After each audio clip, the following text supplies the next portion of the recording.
Olá, boa tarde. Hoje é terça-feira, dia 3 de novembro de 2020. Proteger o Banco Central de interferências políticas. Esse é o objetivo de um projeto que os senadores devem votar a partir das 4 horas da tarde de hoje, em sessão remota do plenário. O presidente do Banco Central e os 8 diretores da instituição são indicados pelo presidente da República. Eles precisam ser aprovados pela Comissão de Assuntos Econômicos do Senado depois de uma sabatina com os membros da comissão. Depois a indicação tem que receber o sim do plenário. Esse rito não muda com o projeto do senador Plínio Valério. A diferença é que, pela proposta, o presidente e toda a diretoria passam a ter mandato de 4 anos, permitida uma recondução. Os mandatos não coincidem com o mandato do presidente da República. O do presidente do banco, por exemplo, começa no primeiro dia útil do 3º ano de mandato do chefe do executivo. A diretoria do banco pode ser exonerada por desempenho insuficiente. Nesse caso, o Conselho Monetário Nacional encaminha a proposta ao presidente da República, que a repassa ao Senado, onde tem de ser aprovada por maioria absoluta. A exoneração pode ocorrer também em caso de condenação por improbidade administrativa ou de crime que acarrete proibição de acesso a cargos públicos. O projeto estabelece ainda uma quarentena para o presidente e diretores do Banco Central. Eles não podem, durante 6 meses após o fim de seus mandatos, prestar serviço para pessoa física ou jurídica com as quais tenham mantido relacionamento relevante em razão do cargo. Os defensores da proposta dizem que, como a diretoria do Banco Central não poderia ser demitida por qualquer motivo, ela teria a autonomia para tomar as medidas necessárias ao controle da inflação, missão principal do banco. Os governantes tendem a pressionar o Banco Central a reduzir as taxas de juros e estimular o crescimento econômico no curto prazo, mesmo que isso resulte em maior inflação, instabilidade financeira e menor crescimento no longo prazo. Esse é um problema que ocorre no mundo inteiro, inclusive nos países desenvolvidos. Nos Estados Unidos, nos últimos meses, o presidente Donald Trump tem pressionado o Banco Central americano, o Fed, a reduzir as taxas de juros mais rapidamente. Em outros países, poderia gerar alguma crise financeira. Lá nos Estados Unidos, não, porque o presidente do Fed está protegido. Ele não pode ser demitido antes do fim de seu mandato. A Comissão de Assuntos Econômicos chegou a discutir uma emenda do senador Eduardo Braga para incluir a preocupação com o crescimento econômico e a manutenção do nível de emprego. A emenda acabou rejeitada.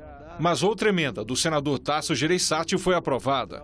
Ela não altera a missão principal do banco, mas inclui a preocupação secundária com as flutuações da atividade econômica. Na verdade, isso já acontece de fato. De fato, isso já acontece. Nós estamos apenas oficializando e colocando como no projeto para que isso fique bem claro que o Banco Central não ignora essas eventuais flutuações. Portanto, nós mantemos o mandato único e, subsidiariamente, esta observação que o Banco Central tem que acompanhar. E também deve ser votado hoje pelo Senado o projeto que pode tirar do cálculo da dívida pública o custo que o Banco Central tem com as transações bancárias, as chamadas operações compromissadas. Toda vez que você faz uma operação bancária, como aplicação em poupança, ou que depositam dinheiro na sua conta, uma parte do valor é enviada obrigatoriamente para o Banco Central. Os depósitos em dinheiro vão à vista mesmo. Os depósitos a prazo, vindos das aplicações, são remunerados. Os bancos recebem uma compensação para entregar o dinheiro. O Banco Central faz isso para controlar a quantidade de dinheiro circulando na economia e para preservar a estabilidade da moeda. E como seria se as instituições financeiras pudessem fazer esses depósitos de forma voluntária e continuar recebendo a remuneração? Essa é a proposta do senador Rogério Carvalho.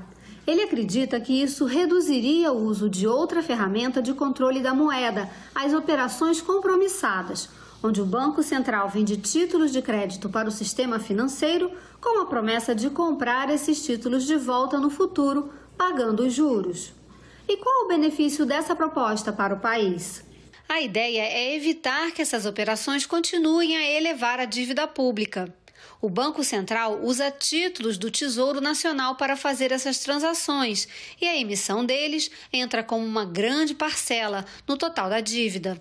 Só em agosto, essas operações chegaram a 1 trilhão e 600 milhões de reais, representando 1/4 da dívida bruta. Com a adoção desse instrumento alternativo do depósito voluntário remunerado, você permite que, ao longo do tempo, isso não vai ser feito de uma hora para outra,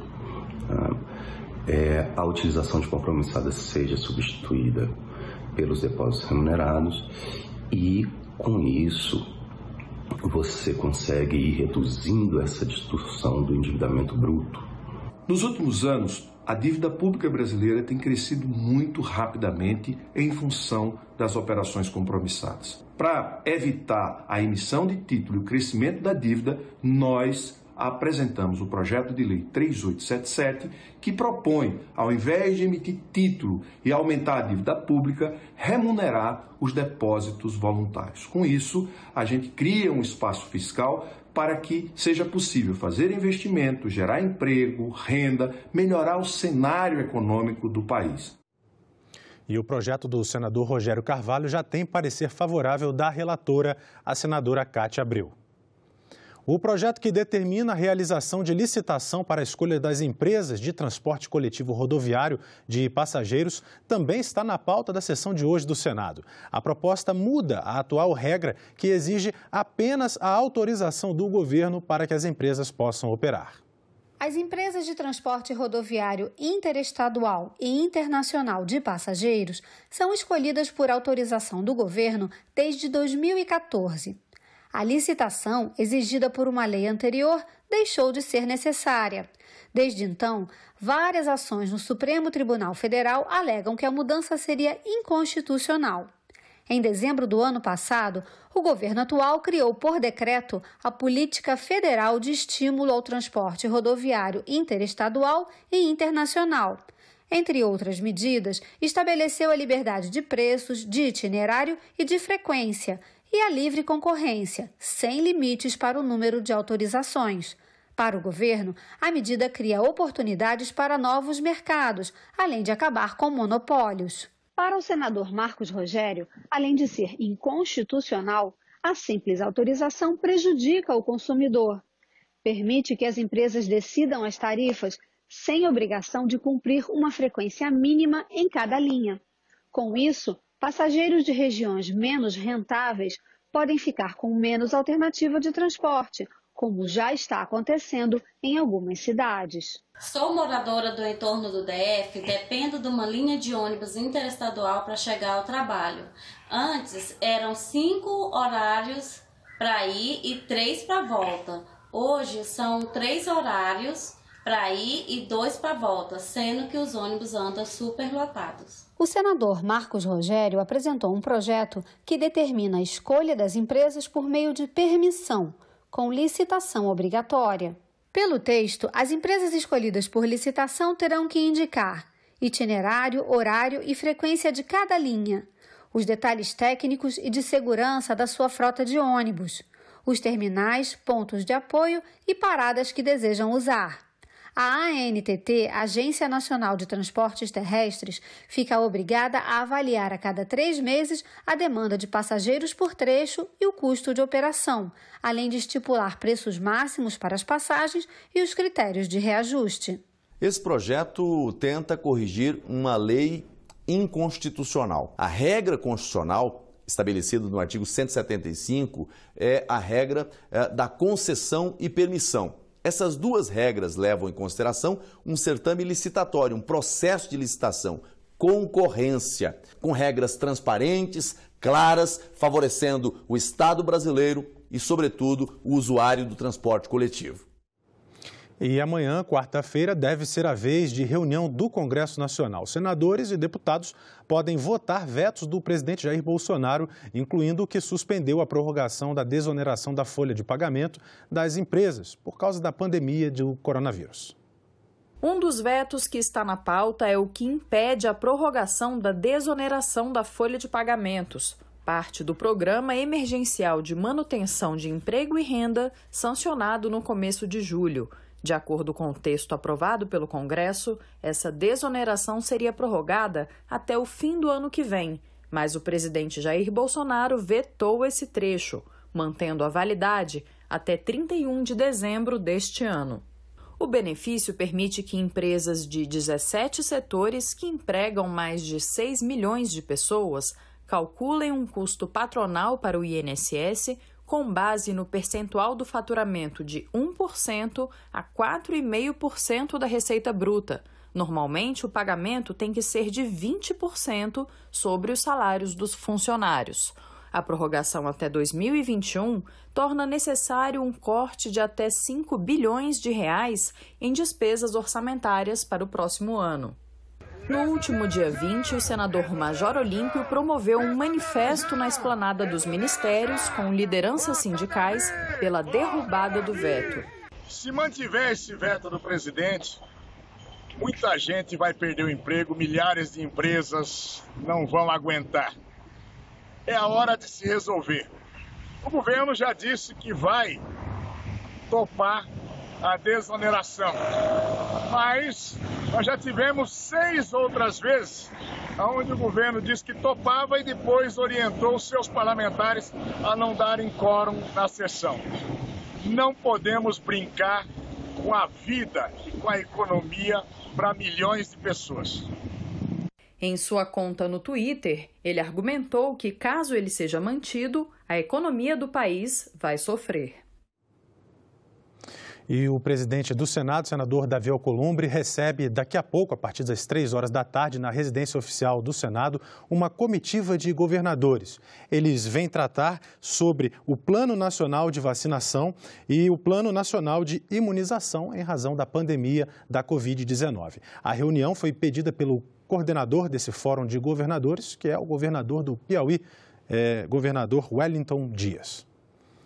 Uma pesquisa de um consórcio de universidades brasileiras e da canadense Western University sugere que as disputas políticas estão influenciando as decisões da população na escolha das futuras vacinas contra a Covid-19. 1919. A pandemia de influenza contabiliza 50 milhões de vítimas fatais no planeta, dentre os quais cerca de 350 mil brasileiros. A doença ficou conhecida como gripe espanhola, mas para os historiadores, o vírus na verdade teria surgido nos Estados Unidos. Hoje, um século mais tarde, pesquisadores e cientistas se juntam no esforço inédito pela vacina contra o coronavírus. A vacina ainda não existe, mas até que ponto a disputa político-partidária pode estar influenciando a escolha das pessoas interessadas em se imunizar contra a Covid-19? Esse foi o foco de uma pesquisa desenvolvida pela UNB em parceria com outras universidades federais e a canadense Western University. Os pesquisadores responsáveis pelo estudo elaboraram 17 questões respondidas online por 2.771 pessoas de todas as regiões do Brasil. O objetivo foi avaliar o grau de conhecimento da população a respeito da Covid-19.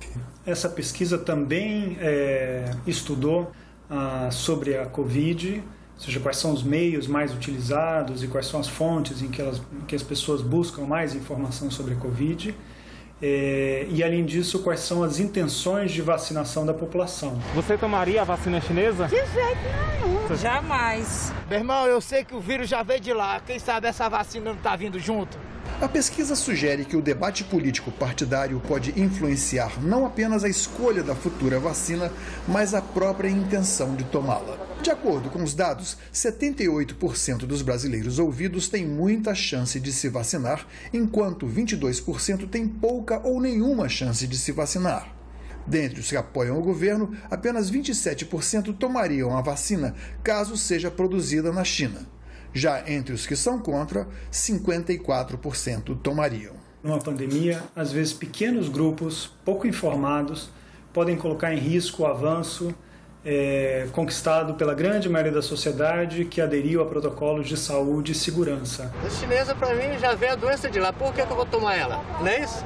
Eu não teria problema nenhum em tomar, desde que ela seja testada e aprovada. A Coronavac, de fato, tem tecnologia de um laboratório chinês, mas é desenvolvida no Brasil pelo Instituto Butantan, respeitado em todo o mundo. Essa busca por essa vacina inclui também todo o processo de avaliação de segurança e eficácia da vacina, que já está ocorrendo no caso da vacina Coronavac no Brasil, coordenado por pesquisadores muito competentes e que só vão submeter à Anvisa, e a Anvisa só vai licenciar uma vacina que se mostrar segura e eficaz. Nem chinesa, nem brasileira, nem russa, nenhuma. Se ela for aprovada pelas autoridades? Hoje, mais do que nunca, está ocorrendo um excesso de informações, né? E como existe uma guerra, né, de narrativas, as pessoas têm que buscar cada vez mais fontes confiáveis, fontes tradicionais, fontes aquelas que têm um respaldo científico. Isso é loucura, fazer política com a saúde nossa, a vida nossa. Nós temos aqui no Brasil um órgão confiável que vai poder dar o veredito se essa vacina pode ou não ser aplicada nos brasileiros. Esse órgão é a Anvisa, que até hoje, em toda a sua história, nunca falhou nas questões técnicas que lhe são pertinentes. Tão logo surge a vacina, desde que ela determine uma capacidade de defesa garantida e duradoura e uma boa comunicação do Ministério da Saúde aqui no Brasil, a adesão será progressiva e maior. Com o tempo, a população vai até esquecer a origem dessa vacina. Agora vamos falar sobre a pandemia e as eleições. O projeto de lei prevê punição ao candidato político caso ele provoque aglomeração quando decretado estado de emergência de saúde pública. Gente, balança as bandeiras pra cá, vem pra cá, todo mundo. Todo mundo vem pra cá. Nos dias que antecedem as votações, candidatos realizam nas campanhas eleitorais comícios e reuniões para conquistar eleitores e divulgar suas propostas. Para proibir a realização de eventos políticos que gerem a aglomeração de pessoas, quando decretado o estado de emergência de saúde pública, como a atual pandemia de coronavírus, o senador Stevenson Valentim apresentou recentemente um projeto de lei. O texto prevê como punição aos candidatos a multa no valor de R$30 mil a R$100 mil e a perda da candidatura. São as aglomerações, são as carreatas, são os grandes comícios, são os políticos chamando através das redes sociais, WhatsApp, pessoas para fazer essa aglomeração, desrespeitando, desconsiderando a quantidade de mortes que teve nesse país, a quantidade de sequelados que ainda a gente nem sabe enumerar ainda. O projeto de lei 4.980 de 2020 tem essa previsão não só para esse momento de pandemia, que a gente foi pego de surpresa, mas por um momento permanente, que vire um ordenamento que discipline isso, que políticos irresponsáveis como esse, que passaram o ano todo pregando fique em casa, use máscara, distanciamento social, seja punido no momento que se avalia somente uma vitória e não a vida das pessoas. Apesar do curto prazo para que possa valer ainda neste ano, a proposta prevê a aplicação também em futuras emergências de saúde pública. As eleições de 2020 acontecem nos próximos dias 15, no primeiro turno, e 29 de novembro, no segundo turno. O voto é compulsório mesmo para as pessoas do grupo de risco ou que estão em isolamento social. O não comparecimento às urnas deverá ser justificado ao TSE. O painel Coronavírus do Ministério da Saúde contabiliza cerca de 5 milhões de casos recuperados, mas as 160 mil mortes pela doença são alarmantes. Durante o período eleitoral, é importante redobrar os cuidados para se prevenir contra o coronavírus. Segundo o professor de Políticas Públicas, é possível que os casos de Covid-19 aumentem ainda mais em decorrência das eleições. No Brasil, de modo geral, nós não cumprimos as determinações de isolamento social, de uso de máscara, de evitar as aglomerações. E isso, como outros países têm demonstrado no mundo inteiro, especialmente na Europa, provoca uma retomada do crescimento da doença. Então, é muito provável que, se nós não cumprirmos as determinações das autoridades sanitárias, a doença retome com um ritmo maior. No processo de votação, Os eleitores têm que tomar os mesmos cuidados essenciais, como o uso da máscara e do álcool em gel. É recomendado não consumir bebida alcoólica, não levar alimentos que provoquem a retirada da máscara, acompanhar e obedecer às marcações de posicionamento, mantendo o distanciamento social e ficar o menor tempo possível no local de votação. Provavelmente o TSE vai determinar regras de escalonamento horário de votação. A própria biometria já foi suspensa para evitar a demora, porque ela era responsável por 70% a mais de tempo de espera na votação e, com isso, garantir que a gente possa exercer esse direito democrático, garantir uma taxa de abstenção a mais baixa possível, né? E preservar a saúde pública, que é um bem fundamental. O projeto de lei propõe aplicar recursos provenientes de multas em mais acessibilidade para as pessoas com deficiência ou com dificuldade de locomoção.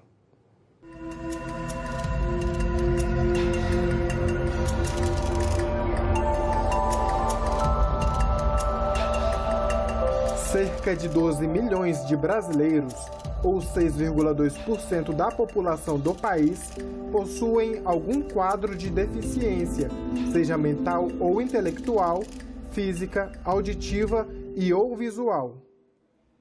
O Código de Trânsito Brasileiro assegura ao pedestre a utilização dos passeios ou passagens apropriadas das vias urbanas e dos acostamentos das vias rurais para a circulação, mas nem sempre esses espaços são acessíveis a pessoas com deficiência ou com mobilidade reduzida.